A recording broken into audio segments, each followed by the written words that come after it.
Max weber और Max Muller. तो marks और मैक्स वेबर तो एशिया की एक बार भी यात्रा नहीं की थी, और उसने भी लिखा है इसके बारे में। और वो जो मैक्स मुलर है, एटलीस्ट वंस ही विजिटेड। तो मतलब इसने जो हमारे बारे में लिखा, भारत के बारे में लिखा, एशिया के बारे में लिखा, वो उसी तरह की बात है जैसे कोई लेखक 5 स्टार होटल में बैठकर भारतीय किसानों और मजदूरों के बारे में लिखता है, तो उसका लिखना कितना सार्थक होगा, आप ही बताइए। कुछ कुछ वही बात कार्ल मार्क्स के साथ है। कार्ल मार्क्स यूरोप में बैठा बैठा 1853 में पहले न्यूयॉर्क ट्रिब्यून में लिखा उसने। फिर 1858 में जब 1857 का महाविद्रोह हुआ तो उसका ध्यान भी आकर्षित हुआ, तो भारत के बारे में उसने लिखा, क्योंकि ईस्ट इंडिया कंपनी के बारे में। तो उसी में उसने भारत के बारे में पढ़ा और दे दिया एशियाई उत्पादन प्रणाली। अब एशियाई उत्पादन प्रणाली में उसने कहा कि देखिए, ये द्वंद्वात्मक भौतिकवाद की जो अवधारणा हमने यूरोप के संदर्भ में लाई है, डायलेक्टिकल मेटेरियलिज्म की, वह एशिया पर लागू नहीं होती। अरे एशिया में तो ऊपर निरंकुश शासक है और नीचे प्रारंभिक समाजवाद है, जिसको आप प्रारंभिक समुदाय कहते हो। और जो शासक है उसके लिए उसने टर्म दिया प्राच्य निरंकुशता। हालांकि यह टर्म पहले दिया गया हुआ था जेम्स मिल के द्वारा। उसने भारतीय इतिहास का जो अध्ययन किया था, भारत का पहला इतिहास, तो ओरिएंटल डिस्पोटिज्म शब्द उसने दिया था। कार्ल मार्क्स ने उससे उसको एप्रोप्रिएट कर लिया। उसने कहा कि ऊपर यहाँ निरंकुश शासक है, नीचे एक ग्रामीण समुदाय है, और जो निरंकुश शासक है, जो डिस्पोटिक रूलर है, वो अपनी नौकरशाही और सिंचाई की व्यवस्था पर अपने नियंत्रण रखता है और अधिकांश चीजें वो कर के रूप में ले लेता है। थोड़ा सा भाग जो बच जाता है उस पर किसान अपना गुजर बसर करते हैं। और इस तरह से यह व्यवस्था सैकड़ों वर्षों से चलती आ रही है। और भारतीय समाज अपरिवर्तनशील है, उसमें परिवर्तन के गुण नहीं है। अगर भारतीय समाज में परिवर्तन होता है तो कोई बाहरी तत्व के कारण ही होता है। जैसे उसका मानना है कि भारतीय समाज में परिवर्तन होगा तो ब्रिटिश हुकूमत अनजाने ही परिवर्तन ला देगा। ब्रिटिश मतलब साम्राज्यवादी, वो ब्रिटिश का पक्ष नहीं ले रहा है, लेकिन कहीं ना कहीं उसमें भी एक यूरोपीय अहंकार आ ही चुका है। उसने कहा कि ब्रिटिश जानबूझकर नहीं करेंगे, लेकिन अनजाने ही वो भारत में परिवर्तन करते चले जाएंगे तो भारत में परिवर्तन हो जाएगा। तो पहली बात तो हमारे स्कॉलर्स को यह पता होना चाहिए कि जिसे हम मार्क्सवादी इतिहास लेखन कहते हैं, वह मार्क्सवादी इतिहास लेखन कार्ल मार्क्स का अनुचर नहीं है, बल्कि मार्क्सवादी जो भारतीय मार्क्सवादी हैं, वो उन्होंने कार्ल मार्क्स के विरोध में लिखा है। तो मार्क्स और भारतीय मार्क्सवाद एक नहीं है। दोनों में वही फर्क है जो लाल और लाली में फर्क होता है। लाली लालिमा हो सकती है, लेकिन लालिमा जो ओरिजिनल लाल है वो नहीं है। मतलब यह है कि कार्ल मार्क्स ने के द्वंद्वात्मक भौतिकवाद की चीज को तो इन्होंने लिया। इन्होंने कार्ल मार्क्स से लिया कि जब उत्पादन के साधन में परिवर्तन होता है अथवा आर्थिक परिवर्तन होता है तो बाकी क्षेत्रों में परिवर्तन होता है। लेकिन कार्ल मार्क्स की एशियाई उत्पादन प्रणाली को अगर सबसे अधिक चैलेंज किसी ने किया है, वो मार्क्सवादी विद्वानों ने ही किया है। उसने कहा कि नहीं, हम इस बात को नहीं मानते कि भारतीय समाज अपरिवर्तनशील है। भारत में भी अर्थव्यवस्था में परिवर्तन होता है, और अर्थव्यवस्था में होने वाले परिवर्तन के साथ राजनीति में, समाज में, संस्कृति में परिवर्तन होता चलता है। और वहीं से उन्होंने इसकी शुरुआत की। तो सबसे पहले डीडी कोशंबी, बीएन दत्ता और डीडी कोशंबी, ये दो मार्क्सवादी विद्वान थे जिन्होंने प्राचीन काल के इतिहास का अध्ययन किया और उन्होंने यह मान्यता रखी। और फिर उन्होंने वहां से आगे आने पर आर एस शर्मा है, डी एन झा है, वी एन एस यादव है, ये मार्क्सवादी परंपरा के विद्वान के रूप में उभरे। मध्यकालीन भारत के इतिहास में आप कहोगे तो सबसे पहले मोहम्मद हबीब, जो अलीगढ़ विश्वविद्यालय के में वे हिस्ट्री डिपार्टमेंट के हेड और डिपार्टमेंट थे, और इरफान हबीब के वो वालिद भी हैं, पूज्य पिता। तो उन्होंने पहले 1952 में महमूद ऑफ गजनी लिखकर सबसे पहले मार्क्सवादी इतिहास लेखन की नींव डाली। और फिर उसके बाद तो पूरी परंपरा चल गई। इरफान हबीब भी खुद ही एक डेडिकेटेड मार्क्सवादी विद्वान रहे हैं। और उसके बाद बहुत सारे वहां पर तो आप अलीगढ़ स्कूल ऑफ हिस्टोग्राफी में मार्क्सवादी इतिहास लेखन छा गया था।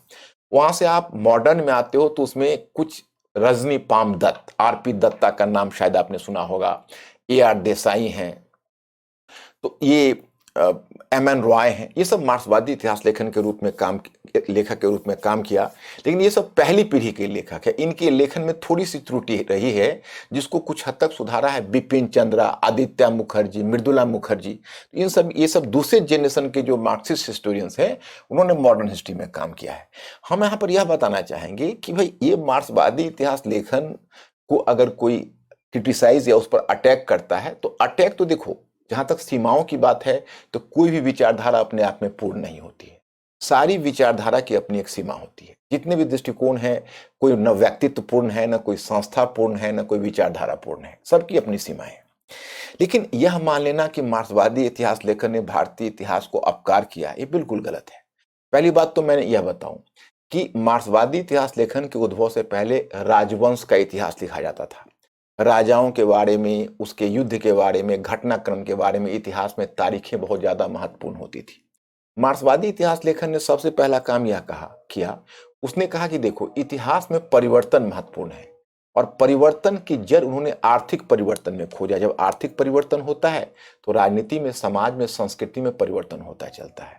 तो पहले तो इतिहास के अध्ययन में उन्होंने अर्थव्यवस्था और समाज को खींचा। इससे पहले अर्थव्यवस्था और समाज की चर्चा कम होती थी।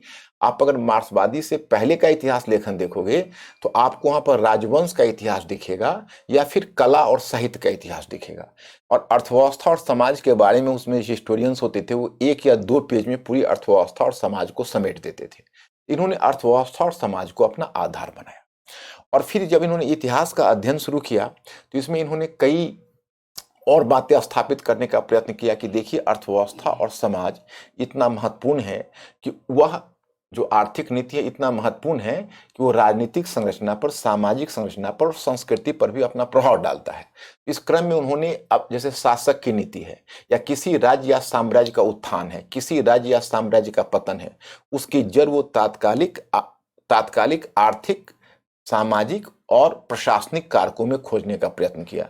उनका कहना है कि अगर मुगल साम्राज्य का पतन हुआ तो केवल औरंगजेब के आधार पर आप उसकी व्याख्या करते हो, या गुप्त साम्राज्य का पतन हुआ तो आप समुद्र कुमार गुप्त या स्कंद गुप्त के आधार पर या हुर्रों के आक्रमण के आधार पर करते हो, तो यह नहीं चलेगा। या फिर मध्यकाल का आरंभ हुआ तो आप मोहम्मद गुरी के आक्रमण के साथ करते हो। राजवंश क्या है? राजवंश तो एक सुपर स्ट्रक्चर है कि जब नीचे परिवर्तन होता है तो ऊपर की स्थिति बदलती है। इसी के आधार पर उन्होंने किसी शासक की नीति को, कार्यों को, उसको उस समय के युग से जोड़कर देखने का प्रयत्न किया। उनका कहना है कि नहीं, किसी शासक की नीति उसके मस्तिष्क की उपज नहीं होती है, बल्कि वो तात्कालिक आर्थिक, सामाजिक जो कारक होते हैं वह उसके विचारों को शेप देता है, वह उसकी नीति को दिशा देता है। ये कितनी व्यावहारिक बातें हैं, आप ही बताइए। ये अगर व्यावहारिक बातें नहीं है तो आज भी अगर आप मतलब कोई स्टेटमेंट, मैं आपको यह बोलूं कि भाई चलो अभी यूपी चुनाव हो रहा है, आप यूपी की जो सामाजिक संरचना है उसमें अखिलेश यादव का क्या स्टेटमेंट आ सकता है, तो आप अनुमान से कह दोगे अच्छा अखिलेश यादव का हित यहां है, इसलिए अखिलेश यादव का स्टेटमेंट आएगा तो अमुक जाति के फेवर में आएगा, अमुक ग्रुप के फेवर में आएगा, या अगर वह बोलेंगे तो माइनॉरिटी की सुरक्षा की बात उठाएगा। उसी समय मैं कहूं कि अच्छा ठीक है, आप योगी आदित्यनाथ के बयान पर गौर करिए और बताइए उन्होंने क्या कहा होगा। तो आप बिना उनके स्टेटमेंट को सुने हुए भी अनुमान कर सकते हैं कि योगी आदित्यनाथ का क्या स्टेटमेंट रहा होगा। तो इसकी जड़ कहां है? यही तो मार्क्सवादी विद्वान कहते हैं कि आप जो बोल रहे हो, जो कर रहे हो, जो कार्यों आपको दिख रहा है वो न्यूट्रल नहीं होता है, उसके पीछे कोई ना कोई एक उसमें कोई ना कोई गैर वैचारिक उद्देश्य होता है, उसके पीछे आर्थिक भौतिक परिस्थितियां उत्तरदायी होती है। अगर औरंगजेब ने कट्टरता दिखाई तो वही औरंगजेब की पॉलिसी में आपको डायलेक्टिसिज्म, उसी के पॉलिसी में आपको एक एम्बिग्विटी दिखेगी, एक तरह का विरोधाभास दिखेगा। एक तरफ जसवंत सिंह और मेजर राजा जयसिंह को बढ़ा रहा है आगे, सबसे बड़ा जात और सवार रैंक दिया हुआ है, उसको सुबादार बनाया हुआ है, और दूसरी तरफ वो रूढ़िवादी इस्लाम की बात करता है। तो ऐसा क्यों करता है? तो इसकी जड़ है कहीं ना कहीं आर्थिक भौतिक परिस्थितियों में। तो मार्क्सवादी विद्वानों ने बहुत बड़ा काम किया। उसी प्रकार से पहले जो राष्ट्रवादी परंपरा के विद्वान थे वो भारतीय समाज को एक आदर्श समाज के रूप में दिखाने का प्रयत्न करते थे। इन्होंने, मार्क्सवादियों ने उसको काउंटर किया, कहा नहीं, ऐसा नहीं है, आदर्श समाज नहीं चलेगा, क्योंकि हमारे यहां भी जाति व्यवस्था थी, उच्च जाति के लोग निम्न जाति के लोगों का शोषण कर रहे हैं। और अगर शासक वर्ग अगर आप इतिहास को केवल शासक वर्ग के दृष्टिकोण से पढ़ेंगे तो आपको चारों तरफ आदर्श ही आदर्श दिखेगा, अच्छा ही अच्छाई दिखेगी। आज ही मान लीजिए हिंदू धर्म की बात है तो समस्या क्या है कि हम प्राचीन काल के महानता का गान करें, तो महानता का गान करें तो अंदर में जो रिफ्ट है, जो दरार है, उसको क्या करें, उसको ढांप दे, भर दें, क्योंकि एक समाज भी तो आंतरिक रूप से विभाजित रहा है कई मुद्दों पर। तो इन सच्चाइयों को मार्क्सवादी विद्वानों ने उन्हें उद्घाटित करने का प्रयत्न किया। तो यह अपने आप में एक बहुत बड़ा अचीवमेंट था। पूरे इतिहास के अध्ययन की दिशा बदल गई और कुछ महत्वपूर्ण काम जो मार्क्सवादी ने किया वो तो राष्ट्रवादी विद्वानों ने पहले नहीं कर पाए थे। जैसे जेम्स मिल ने भारतीय इतिहास को हिंदू काल, मुस्लिम काल और ब्रिटिश काल में बांटा। नाम भले ही बदल दिया हो राष्ट्रवादी विद्वानों ने, लेकिन जब मुस्लिम काल की बात होती, जब मध्यकाल के इतिहास की बात होती तो मोहम्मद गोरी से वो आरंभ करते। मार्क्सवादी विद्वानों ने पूर्व मध्यकाल का कॉन्सेप्ट लाया, कहा कि नहीं, इतिहास पूर्व मध्यकाल से आरंभ होना है। तो इस तरह से उन्होंने इतिहास लेखन में एक नई दिशा चलाई। परंतु उनकी सीमा क्या थी? उनकी सीमा यह थी कि हर कुछ को आर्थिक कारण के माध्यम से देखते। अगर उनसे पूछा जाता तो कला, साहित्य, हर चीज को, अब आप ही बताइए कि अगर डीडी कौशांबी ने यह बात कही कि गुप्तों ने राष्ट्रवाद की उत्पत्ति नहीं की बल्कि राष्ट्रवाद ने गुप्तों की उत्पत्ति की, यह बात तो समझ में आती है, क्योंकि उस समय हमारे राष्ट्रवादी विद्वान थे जिन्होंने गुप्त शासकों को महान शासक के रूप में स्थापित करने का प्रयत्न किया, क्योंकि उनके अंदर का जो राष्ट्रवाद था वो बार बार उछल कर आ रहा था। लेकिन वही डीडी कौशांबी कहते हैं कि अजंता और बाघ की जो पेंटिंग्स है, चित्रकला है, या फिर वो कहते हैं कि अजंता, बाघ, देवगढ़ के दशावतार मंदिर, आर्यभट्ट, वराहमिहिर, इन तमाम लोगों की उपलब्धियों के पीछे दबते और पीसते वे लोग थे जिनके गीत गाने वाले कोई वसभट्टी, वासुल या हरिसेन नहीं था। मतलब उनका कहने का अर्थ यह है कि जो कला और साहित्य है वो भी उच्च वर्ग, जो समाज के उच्च वर्ग है, उनकी चेतना को व्यक्त कर रहा है। यह गरीबों की पीड़ा का अंकन नहीं कर रहा, यह वहां के निर्धन लोगों, आम आदमी की दशा खराब है उसके बारे में कला और संस्कृति नहीं बता रहा। और इस आधार पर आप कला और साहित्य को खारिज कर रहे हो तो आपका भी दृष्टिकोण कहीं ना कहीं एकांकी है। उसी प्रकार से जब उन्होंने बुद्ध काल का अध्ययन किया, द्वितीय नगरीकरण का, तो पूरा का पूरा श्रेय उन्होंने लोहे के उपकरण को दे दिया कि लोहे के उपकरण ने द्वितीय नगरीकरण को पैदा किया। जब मौर्य काल का अध्ययन किया तो उसको अति केंद्रीकृत साम्राज्य के रूप में चित्रित किया। गुप्त काल को खारिज कर दिया। तो उनकी प्रतिक्रिया में अब धीरे धीरे नया स्कूल ऑफ हिस्टोग्राफी आई जिसका नाम है संशोधनवादी इतिहास लेखन। लेकिन संशोधनवादी इतिहास लेखन ने आंशिक रूप से मार्क्सवादियों को खारिज किया है, पूरी तरह से खारिज नहीं किया है। हमारे इतिहास लेखन में मार्क्सवादियों का इतना गहरा प्रभाव है जिसे आप पूरी तरह खारिज नहीं कर सकते।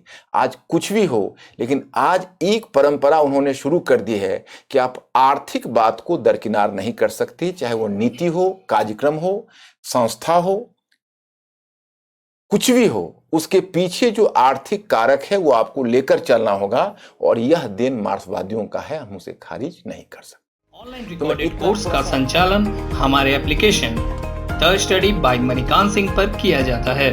एप्लीकेशन को डाउनलोड करने का लिंक वीडियो के डिस्क्रिप्शन में दे दिया गया है। अधिक जानकारी के लिए स्क्रीन पे दिए गए फोन नंबर पर हमसे संपर्क करें या हमारे YouTube चैनल को सब्सक्राइब करें। Thank you.